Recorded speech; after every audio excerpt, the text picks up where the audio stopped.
history of American food. This week, a little detour. The salt episode has been pushed out, but this specific bonus episode was planned to go right about in here anyway. It has to do with the interaction of 19th century America, salt, and pickles. Well, welcome to this special edition of the History of American Food. I have two authors of a book called The Pickled City. Would you like to introduce yourselves? Hi, we're Paul and Monique. Yes. And, we're from Amsterdam, and we created this book about the history of pickles in the US. Yeah. Indeed. For 2 years, we did the research. Sort of what... I don't do a lot of interviews on my show, but it turns out I have a really soft spot for food preservation. So this is why I was like, okay, just the more I learn about the way the food world worked, keeping your food good for long periods of time was like the major challenge. But what drew you to pickles as a topic? So, Paul, maybe you can start with it. Yeah, well, we live in the former Jewish area in the middle of Amsterdam in Europe, and so I also live here. So this is our neighborhood. So, and we are designers, and we do a lot of food research in our branding company we run for 30 years already. So we knew a lot of pickle companies, small companies were here active before the war. So we thought, let's get into the archives and find material images of those small pickle companies. Yes, and I came from, let's say, another corner. I was defining the Dutch culture for the whole food transition of the last 10 years for the municipality here in Holland. So by defining that and doing the research about the Dutch food culture, because we have a history of 800-year food culture, we figured out already in the early centuries that there was the whole time the topic of sour or pickles or sauerkraut or whatever. So we became curious. So after the research of the Dutch food culture, we thought, okay, let's dig a little bit further about all the sour found. And it's not only about the colonies of Indonesia and the Asian part, but there were also other things in more the, how you say it, we call it the scheepsjournalen. It's in the journals of the ships who went to Asia. Yeah. They already were eating pickles and sauerkraut to prevent scurvy. For instance. Yeah. Mm-hmm. So it was really in our economics as well, the sour in so many ways. And then we saw also in the city by the poor people, it was a very important thing. So that became de Zure Stad, the Dutch equivalent of the Pickled City. So that's all about Amsterdam and the pickle history here. So we thought it was for us an automatic next step to go over the ocean and to follow the pickle there. Exactly, to the US and New York and the Lower East Side. So we zoomed into that particular area. Yeah, and the thing is also here in Amsterdam, by doing the research, it became actually a biography of Amsterdam through the eyes of the pickle. So it's also a biography of New York through the eyes of the pickle. It's a completely other way, of telling a history. Oh, absolutely. One thing that really struck me when I was looking at the Dutch influence on food, especially in New York, and sort of thinking about diner culture in New York as it exists, and then looking at sort of the structure of 17th century Dutch meals and kind of the way they were eaten, and then you look at what foods are still popular in American diners, and I'm like, they all sell coleslaw. Like almost every sandwich still comes with coleslaw. And there was the first bakeries in New York were all the Dutch bakeries. I mean, the way the Dutch were living versus the way the English settlers were living is like two different things. I mean, you guys had hot chocolate and teapots, and the pilgrims are like hand grinding corn. Absolutely. So there were a lot of exotic influences already in the early centuries in our country. So with spices and with chocolate, and also because we were to use over all the seas and the colonies and whatever. And so that is one element, but it's also the pragmatic infrastructure of the Dutch, how they created the land, the agriculture. It's very in straight lines, and that is what we still do here, because out of the fact that we always have to fight against one enemy, and that is the water. And so that is really strict in Holland, all the dikes and the water management, etc. And they are actually above the mayor of a municipality.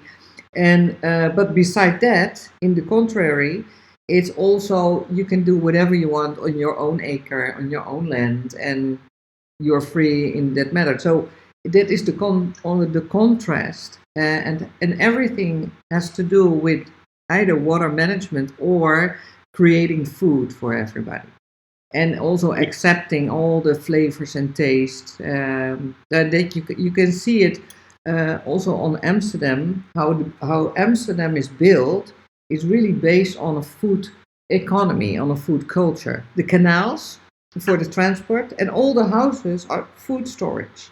So that means something for your culture. It means something when food is so important that it shapes your landscape. So we are interested in that kind of things. What does it do with the identity of a population, of a community who is living between all those shapes, what food will bring? And talking about shaping the landscape, the pictures, a lot of the pictures that you used for the book were what really looked like kind of the great grandparent of Google Street or something. They had the little marker numbers. What were those? Yeah, absolutely. They are from the tax department. So the five boroughs were photographed between 1993 and 1941. So in 3 years' time, most of the buildings were photographed for the tax department. And in 2018, it was digitalized. So for us, it was very easy. You can point one point, or you click on it and you see a building in different time frames. Also in the 1980s, it's there. So for us, this was a heaven to jump into the 1930s of New York or Lower East Side. But the funny thing is, we were also laughing because we saw the whole time a guy standing, with the board and the number. And we were asking after hundreds of pictures, who is this guy? Or actually, there were three guys standing there, also from the tax department. But then they became a sort of gimmick the whole time. Yeah.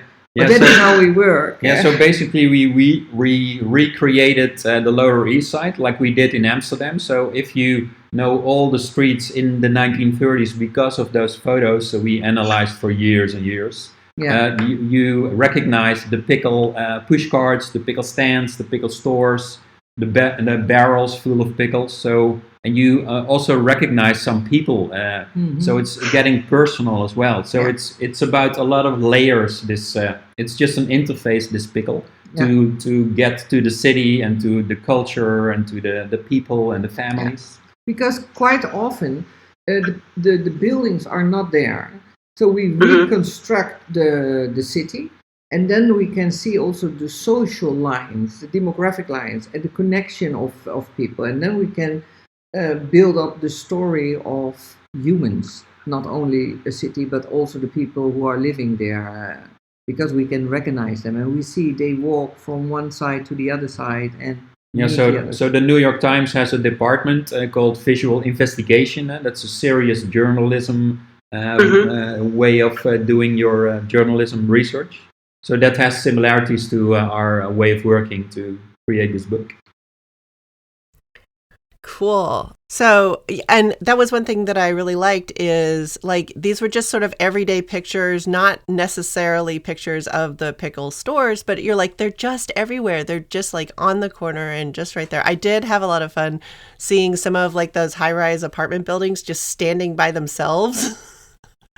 You're like, okay, there's gonna be like buildings just like it on either side someday, but right now it's just standing there by itself, which is It's a world in itself. Absolutely. Yeah. so I was having fun looking through it all, and so most of the pickles that you guys are talking about, and the pickles that are a big part of the story are the self-created pickles, where the pickle kind of you just pack it in salt and then it creates the lactic acid that pickles it.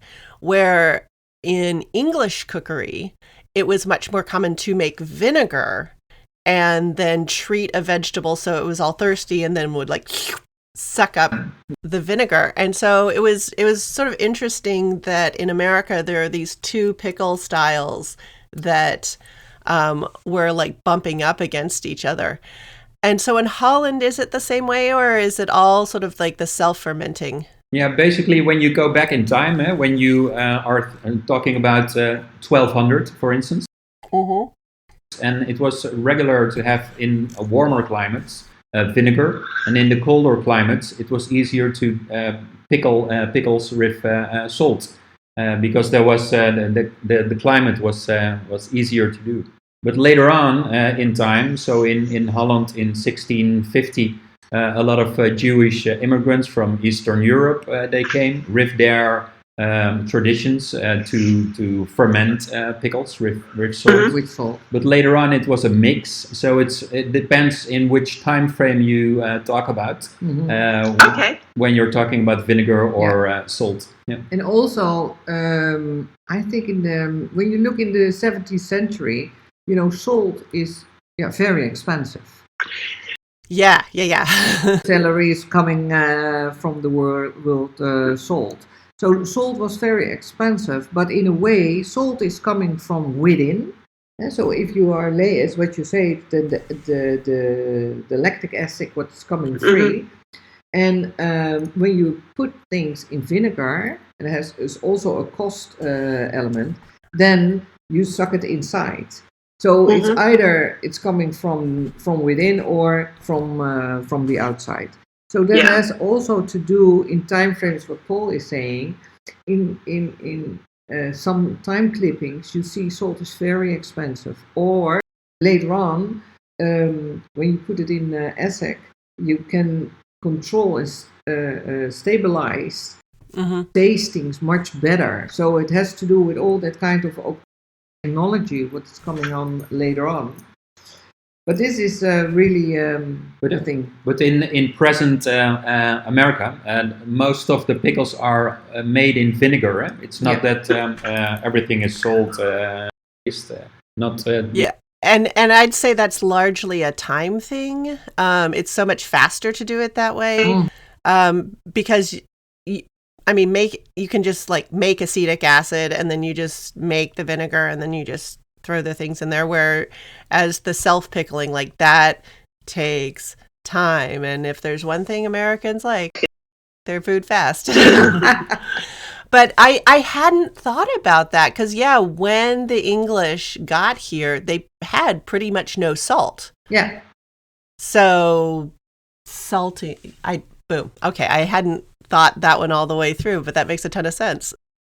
Yeah, the Dutch had some islands, Suriname, and that's not an island, but above it there were salt islands.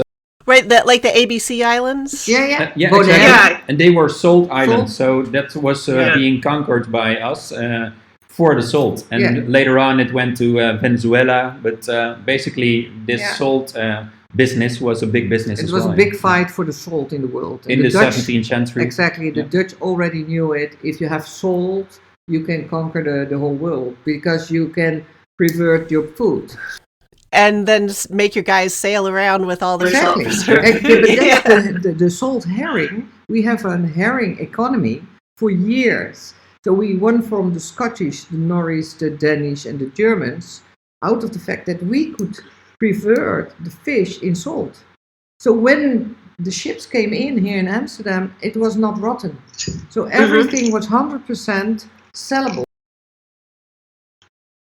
I mean, it's always about trade by the Dutch.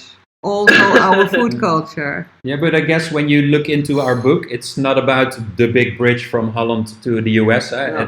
The main thing is that a lot of people came from Hamburg, and of course the Indians were already fermenting things. So it's a very rooted thing, the whole pickling in the US, and goes back to ages basically. And the Dutch had a small part in it, but it's and it was sort of like one of the first products, because first agricultural products outside of just meat that became big business in the US. Like by being able to pickle vegetables, now you had a sellable vegetable product. I mean, wheat and corn, like grain was for sale, but I sort of feel like pickling made vegetables for sale. And I'm really seeing that now. I'm working on the Civil War, and that changed a lot of like how America thought about food. Mm-hmm. And it's really funny to me that there's not a ton of pickling that's part of the conversation. Canned goods, yes, but not pickled vegetables, which is really interesting to me. But again, I think it's a speed thing. Talking about we found some articles from the 1900s, and immigrants were complaining about the American food, which was too boring in terms of taste. It's not my words, but they told me. So pickles was the way to get some flavor into it, because it was too dull, to make higher tones in tasting. And so we found other articles where true Americans or Americans who were longer living there from Ireland or Germany, and they were complaining about the immigrant food, that it was really weird and disgusting. Weird. We gotta like wean them off these high flavors. It's gotta be bad for them. All of that spice. You can become blind out of it. So that's funny. Yeah. So it's more a story about immigration and about conflicts and different groups of people accepting identities or not. Yeah. So for us, food is always a good interface to start a conversation also about identities. Absolutely. Oh my goodness, yes. The laying line of this book goes as well about demigration and the social lines and the migration, the movement of food, and the movement of people, and the enrichment of cities. The enrichment of the city of Amsterdam is because we have so many flavors here, and they are brought by our the immigrants. And in a time as where we are living now, where everything is polarized, we thought, okay, it's good to talk about food as well, to have a certain acceptance of each other, and to become curious about each other's culture and flavors, and where it's coming from, and how you can preserve the thing. So it's a beautiful interface to talk as well about other lines than always, politics, religions, or whatever. It's to be curious of, what is growing in this world. I mean, how is it that we are working also technically with our food, and to embrace it, and become exciting of the taste of what you have. I think that it is all ages and all cultures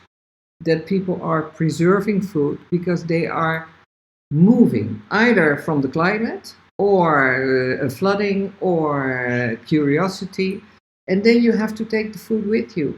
And in the early days of your grandmother and my grandmother, it was quite normal that all the veggies in the summer, you preserve them, and in the winter we had beautiful stews, and we were eating all the veggies in the wintertime. And that is something what we don't have anymore, this knowledge, but now it is coming back. So there were two things about your book that really captivated me. One, that you went and you did kind of that world history of pickles, and so you had a bunch of illustrations and and examples from different parts of the world. I did crack up at the Japanese illustrations because, they had these ladies with their elaborate hairdos and their multi-layered kimonos doing the pickling. And I'm like, yeah, right. That's very Marie Antoinette of them playing pickling. It's an illustration from a Japanese book from 1836, indeed. And we found it in the Japanese University archive. And indeed, it's very interesting what they are creating. They have this huge reddish kind of... the daikons, Exactly, which are amazing already. And we also see them here on the markets around the corner here. But I think also the soya and soya sauce, it's the picture below. So the food technology, that is what they are illustrating in the book. Yeah, no, that was, I just really liked you sharing all of those different examples. The other thing that really sort of came through is in America, we only think of like pickles as something that you eat cold. It's like a side thing. And then you were just talking about that, like pickled vegetables would be like in main dishes with your grandmother. Is that what you're saying? It's absolutely depending on cultures. When we were also in Istanbul, they have a very rich sour food culture. And you have whole restaurants and the half of the plate is sour. It has to do with the art of creating a dish. You can have spicy, but you can have also sour, and you can have sweet and umami and whatever. So in the eastern part of Europe and also in the Middle East, you see a lot of sourish ingredients in the whole dish, that you have that in a balance. And that, for instance, you have those sour paprika, so how you say? Peppers, yeah. And you are eating them next to your meat and next to the rice. So it is a way of creating dishes as well. And in Eastern Europe, we see that you have those stores that they make all the veggies in the acid. Like the flour, how you say it? The bloemkool? Flour cabbage. Yeah, that is it. The little ones, the Brussels sprouts. And in the sour, and everybody's eating that like a sort of side dish. Cauliflower. It's not only. Oh, cauliflower. Okay, yeah. There we go. Flour. Cauliflower. Per culture, you see how people are using it on the plate. That is very interesting as well. Yeah, I think when you're talking to Polish people in Poland, everything is being pickled, basically. And so for us, that's the pickle country next to Russia. Russia is the biggest consumer nowadays in present world. In terms of half of the US is half of the consuming amount, or how do you say that in proper English? Yeah. So Eastern Europe and Poland is the big thing. Yeah. I got to go to Romania recently, which was a huge shock for me. Like that's one of those places growing up, I'm like, I'm never going to get to go to Romania. It was a mess. And I loved visiting there. It's a fascinating country, but they even had like stews where they would like use pickle. Absolutely. Like essential ingredient. We do it as well with our with the sour onions as well. It's in the stew, and because it's breaking, because out of the acid, like tea, it is breaking the meat. That it become tender, and that is also a very good thing of sour. That if you bring sour in a stew, the meat will become very tender. That was the other thing. About the jars, you were talking about the jars and the cans. Yeah. Did we answer that question? But can we say also one little thing in between?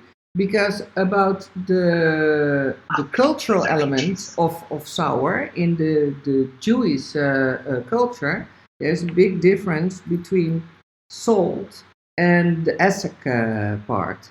And it's because Vinegar, of the because of the kosher preparation. Yeah, so normally vinegar is made of wine, and wine, if it's not kosher, if Jewish hands didn't touch the grapes, then it's not kosher.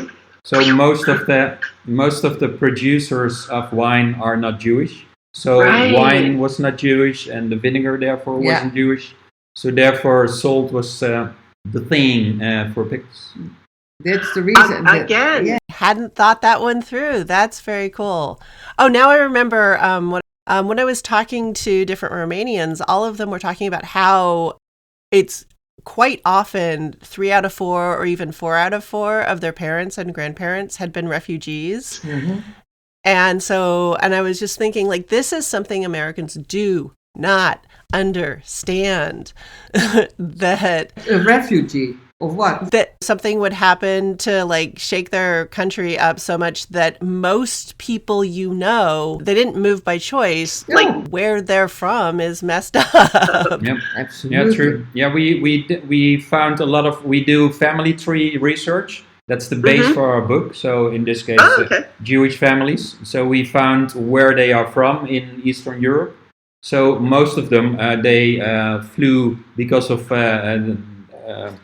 religion reasons, but also because of war or because of economic reasons. Let's be frank about that as well.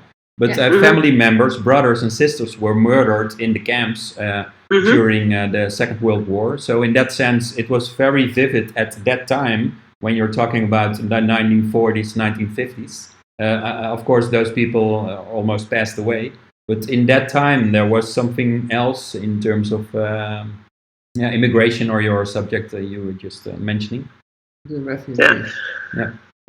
But, come away with nothing or practically nothing. And I sort of look at like all the elaborate cool stuff you can now buy to do food preservation and, but pickling is something that you can just start doing kind of wherever you are. Even when you don't have any kind of money. I mean, and that is what we figured out. If you go in history and you see, for instance, the pogroms, when they started in the 15th, 16th century, because Elizabeth and Ferdinand, the kings of Spain, they want to discover the new world, and they had to ask the Pope if it was allowed, and it was only allowed if they started the pogroms. The Treaty of Tordesillas is such a crazy thing. It's the cutting the globe in half.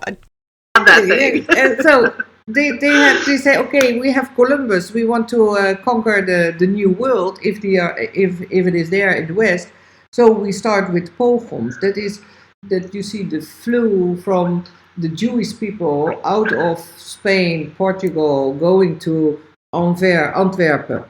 And then to Amsterdam, because in 1550 in Amsterdam it was a republic, and we were the first who were cutted the how do you say it, the city rights and your religion. We broke them actually. How do you say it? We split it. It was normally you had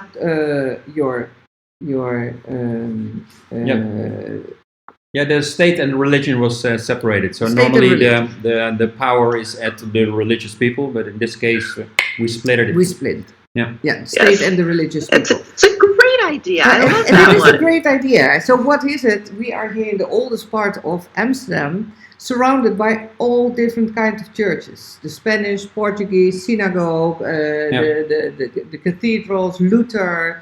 Everybody was allowed to settle here. Yeah. So it's a melting pot of all thinkers and free thinkers, and they tolerate each other and whatever. There was a lot of discussion and debate. So the Jews came here as well.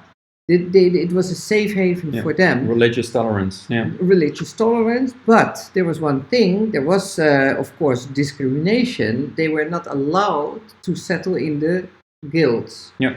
And so that means that they were only allowed to become a banker, or in the stones jewelry, or in fur, or in art, or pickling. Push carts. So on the streets. The poor Jews, at home or whatever, we had 500 little, let's say, one-person little factories here around the corner. 500. So you can imagine that when we were doing the research, and it's fascinating that every household nearby was a sort of eeny-meeny pickle factory for the pushcarts. Imagine the smell, huh? Oh my God. Indeed, all the bubbling and burbling because it's all fermenting away. And that's one thing that I also enjoyed about the pictures is there would be occasionally like you'd see like trolley tracks going through and just it was really reminding me like how local New York used to be. You kind of had to have a pickle stand on like every third corner because you're hand carrying all of your groceries home, and they don't have the handles. It was like in Amsterdam, so you didn't go out of your neighborhood. You lived in your neighborhood, and nowadays when the cars came, you can easily go to another neighborhood or another city. You make longer distance. But before that, you had an accent, so language-wise, each neighborhood had its own language, and you didn't go out. So it's like a city in a city. It's amazing. So you can imagine that the pushcart, they had also a second function, and that was working on a sort of the social tissue in the neighborhood. They had also another function. Everybody knew them, so it belongs by the neighborhood, and they know everybody there, and so it's a social element as well. And that is what you see nowadays, also not only with pushcarts, but the street vending. They have something what is so essential for the social tissue in neighborhoods, and you can't describe it, but it is. Yeah, so we were in the concept team of MoFat, the food museum in Brooklyn, about street vending. So that's an exhibition which still runs about street vending, and that whole subject goes about what Monique just said. And that is enrichment as well to a city. It is interesting in the US, we either seem to have like very small boutique providers, like, and everything they make is like ridiculously expensive, or you go huge. And so it's like very generic and, it's everywhere. And so we've kind of lost that fabric of like that medium scale pickle provider, that it has a lot more personality. It has connections to a specific place, and you can only get them in that area. Mm-hmm. I mean, I just remember growing up, I'd go visit my grandparents who lived in the Southeast, and, different brand of mayonnaise, all of these things were different. And now a lot of these brands have like sort of combined, East Coast, West Coast, and then they've lost their personality and they've lost their uniqueness. And it's like, why travel in the US? Because everywhere is exactly the same. But I think as these sort of medium-sized brands are kind of coming back, they do give places a sense of place and a sense of personality. But you're talking to a branding agency, yeah? So because when you look at Grillo's, for instance, that's the number five pickle brand in the US. They started in Boston, and they're being they were sold or bought by a Californian Los Angeles company. But they have their own community. Of course, it's online. A lot of things, like everything is online these days. But they have also another physical community. So it can still be there. This community versus big scale. With the identity of the founders. And it is still there. And they really, feeding it in a way. Because they allow the founders still to be creative, to come up with ideas. And if you tolerate that, you see that you can keep this identity, and that is really, it makes an amazing brand by itself. And another brand, Classic, which is the biggest in the US, of course. And in the 70s, there was this stork, this mascot. Oh yeah. And that was then at that time they were doing very good in our perception as branding specialists. But nowadays, it's very sterile, and it's very hard to communicate with them, and it's too corporate, too big. and somebody else bought it, so it's too big, and they can't handle a DNA in the brand itself, unfortunately. Yeah. So sometimes it goes. Sometimes it vanishes away, even when they're the biggest and the cheapest. Yeah. I don't know. Yeah. That is definitely one thing I feel like we're going back kind of to that 80s thing where like companies just own 98 different things, the diversification, and it's again become very weird. And then whatever gave a company its sort of its identity, its soul, its recognition, the corporate goodwill is being sort of ridden off into the sunset. But people are like, why is this bad now? No, but one thing about it, food is identity, and everybody wants to relate themselves to the food. Doesn't matter if it is coming from an industry or whatever, but if food is not recognizing rituals, traditions, identities, then it can't speak anymore to the consumer. Then it becomes really only the commodity. And then it loses only a value, and that is the meaning. And so the pickle has really a meaning for several communities and cultures, as what we see. And not only the technical way how it is made, but also how it is used. And that you can really see that people eating particular things on particular days, or by specialties or whatever. So it has really a meaning, and that when it becomes the meaning, it is a part of your identity, and then you're proud of it, and then it belongs to you. So there are so many things in it, and when you can't communicate any longer with your audience, then I don't know if it is then a brand, then it is more a commodity, then it speaks to the outside world. If we have Gus, and if we have Gus Pickles, do you know Gus Pickles? I don't know Gus Pickles. They're world famous in New York, and we know the whole story. So they started in 1910, basically. But if you're talking about Gus Pickles in New York, everybody knows them, which is strange because they stopped in the 80s or 90s. But this is all about branding and communication and community, basically. Because they started this community, and everybody knew Izzy Gus, the guy who immigrated to the Lower East Side. So that's a really interesting story you can read in our book about such a community-based, bottom-up pickler. And then the picklers are becoming heroes because they have a story and have a culinary memory.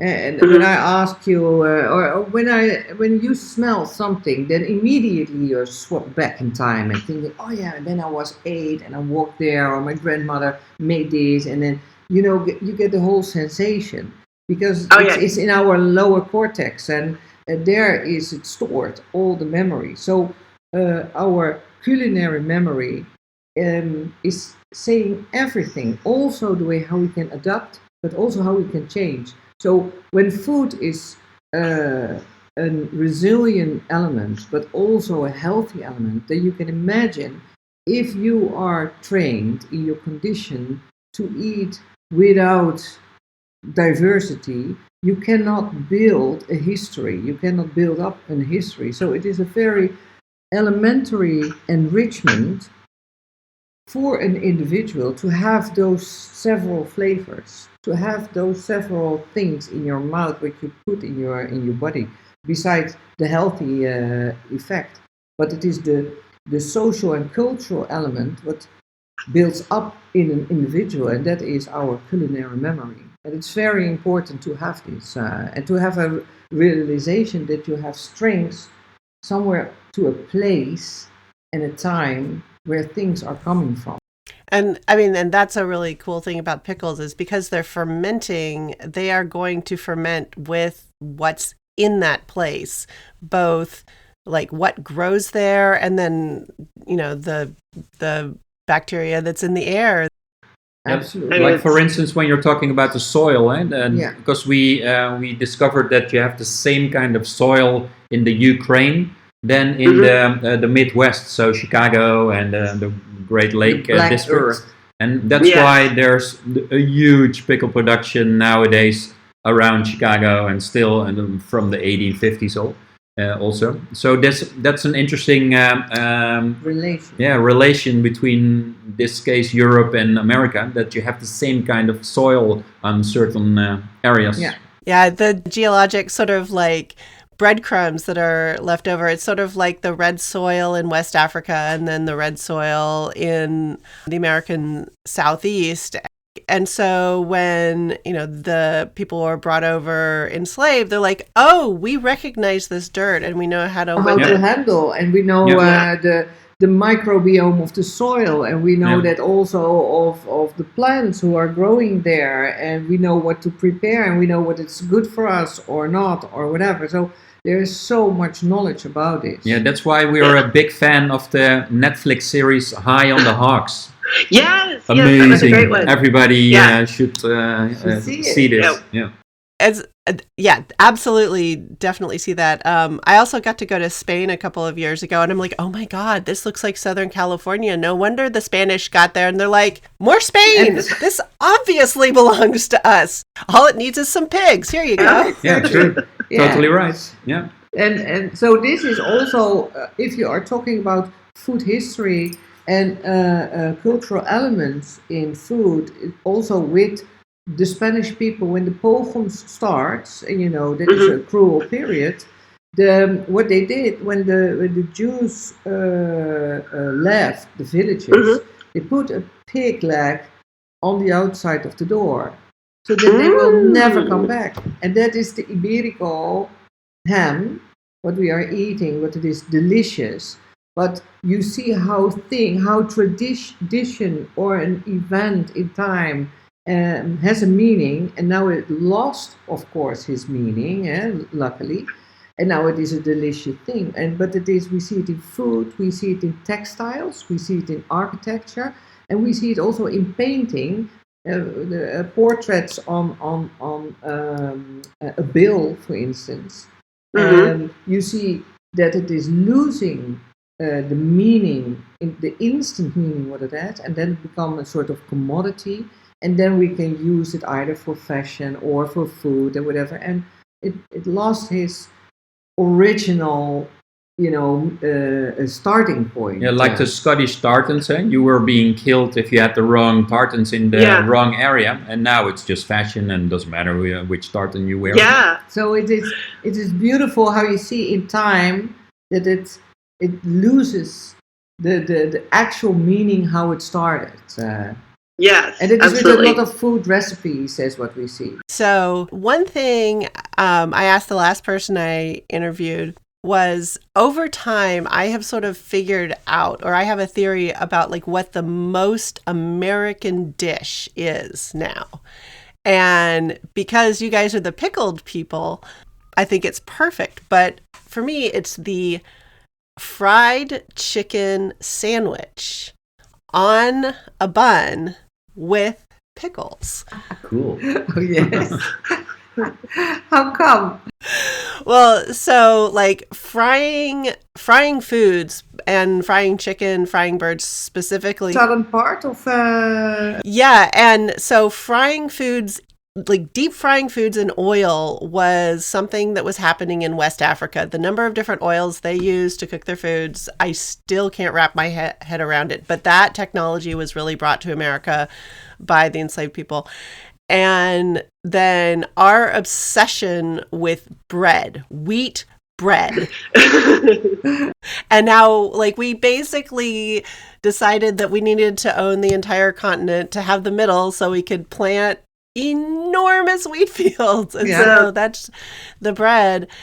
And then I feel like the pickles are this essential part. Like, even though Americans were like, ooh, pickles, gross, we've become obsessed with them. And like, we just have to put in this one little part. Yeah, so my question is, if the enslaved people brought the deep fried chicken, if you look in time, because during that whole period in Europe there was a plague, so that all the crops died. So a lot of farmers and bakers went to the Americas to start there a new life. And what I saw is also that they were, growing all those crops, and the bakers came and they were making all the breads and whatever, because that is a residue from what they did in Europe. So maybe the combination of both brought the chicken in the bread. You see what I mean? Two cultures were there. And Americans, we don't sit down to eat. We got to be on the go. We're always running, so it's got to be a sandwich. Exactly, in the hand, and we go. It's fusion, yeah. And that is the fusion of what it is doing, and that is also the practicality. Yeah, we found some articles talking about street food of German people living in the Lower East Side in 1900, and they were talking about those people. They eat on the street. It's amazing, and not on a table, sitting in orderly fashion on a chair, but they actually eating outside. Dangerous, because you have a lot of bacteria hanging in but ordinary, really. What kind of class is that? Yeah, now we just all eat in our cars because, we can't be bothered. Yes, exactly. Well, that was super fascinating. And yes, I think my fascination with different methods of food preservation and how it shapes sort of food culture, and definitely food culture in New York and the neighborhoods, really important stuff. Is there anything else about the book that you wanted to include in here?